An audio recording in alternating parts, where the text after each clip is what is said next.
everyone! Welcome back to my YouTube channel.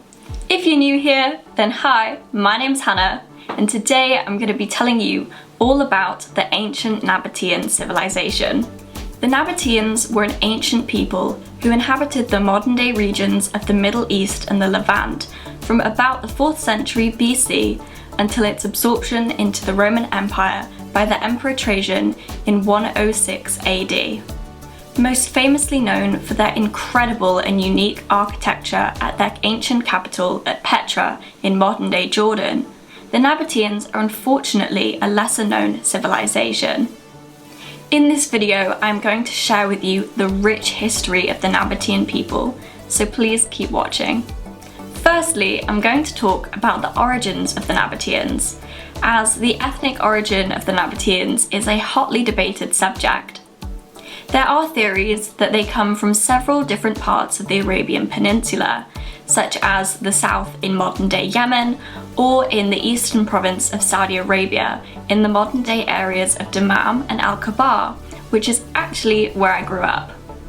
However, the most likely explanation for their beginnings is that they emerged from a northern region of Saudi Arabia called Hijaz.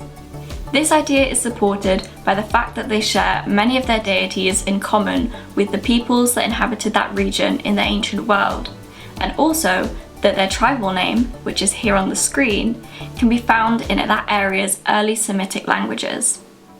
The earliest reference to the Nabateans that we have found is from Diadorus of Sicily, who was an ancient Greek historian writing in the 1st century BC. He tells us important details about the sorts of lives that the Nabateans at the time were living, for example, that they were a nomadic people.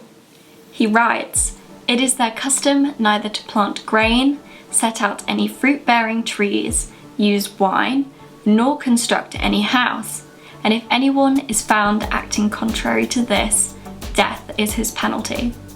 Now, as the Nabateans inhabited a desert region, they had the important issue of a lack of fresh water.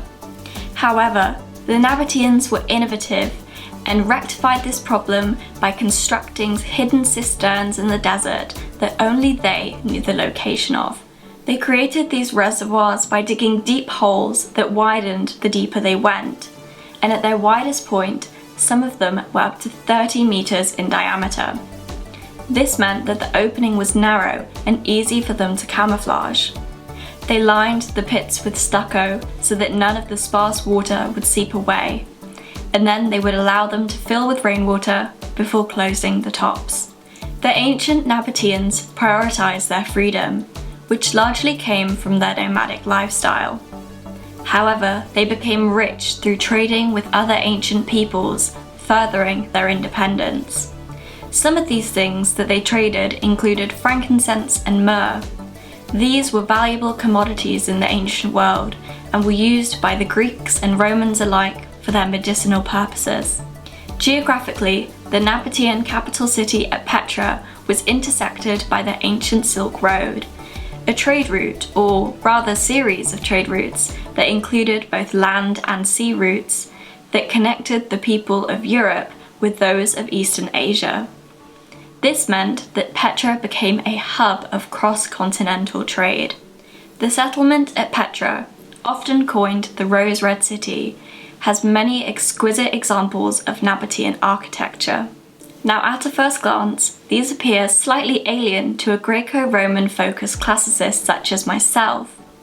But if you look closer at their details, you can see that they showcase the unique blend of several ancient cultures' architectural traditions, such as there are Roman elements, including their theatre and their colonnaded street. On what is perhaps the most famous building at Petra, the Khazna, there is Egyptian iconography in the form of a goddess. The goddess shown as the central figure presiding over the Khazna is labelled as Isis, the primary Egyptian goddess. Isis was often associated with the ancient Greek goddess Aphrodite, who was then in turn associated with the Nabatean patron god of Petra, Aluza. This is indicative of the diversity that was present in Petra due to its location. The Nabatean pantheon of gods, as well as their religious practices, remain largely unclear, as unfortunately, there is no primary literary evidence from any Nabatean sources. What we do know, however, is that like the Romans, they incorporated the gods of other ancient civilizations that they met and interacted with into their own religion.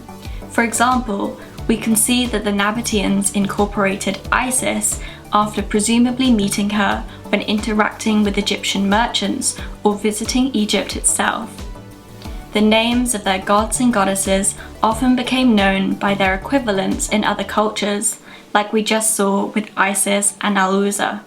It is clear that, like the other ancient peoples around them, that the Nabateans were a polytheistic people, and as David Chans writes in his book, they had an animistic view on things.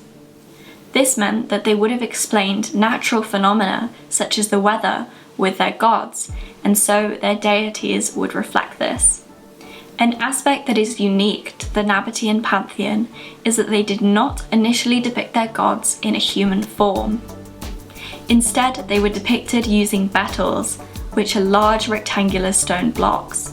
This tradition was altered during Hellenization, when depicting gods in their human form became much more common as Greek religion was dispersed through the campaigns of Alexander the Great in Asia. However, this practice did not become the default, and betyls was still more commonly used.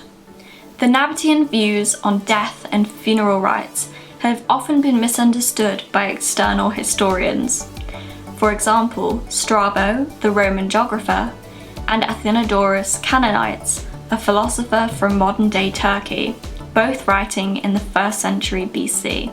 They mistakenly recorded that the Nabateans considered their dead as worthless and discarded them next to dung heaps.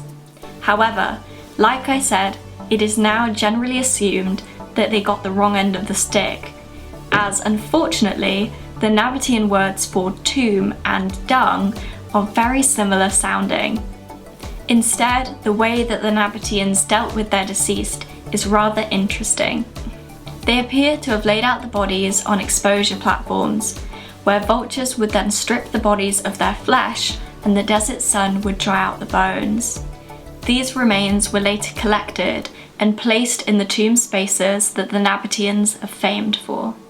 These rock-cut tombs with intricate facades can be found at other ancient Nabatean sites, such as Medaean Sala in Saudi Arabia and Egra in the Sinai Peninsula.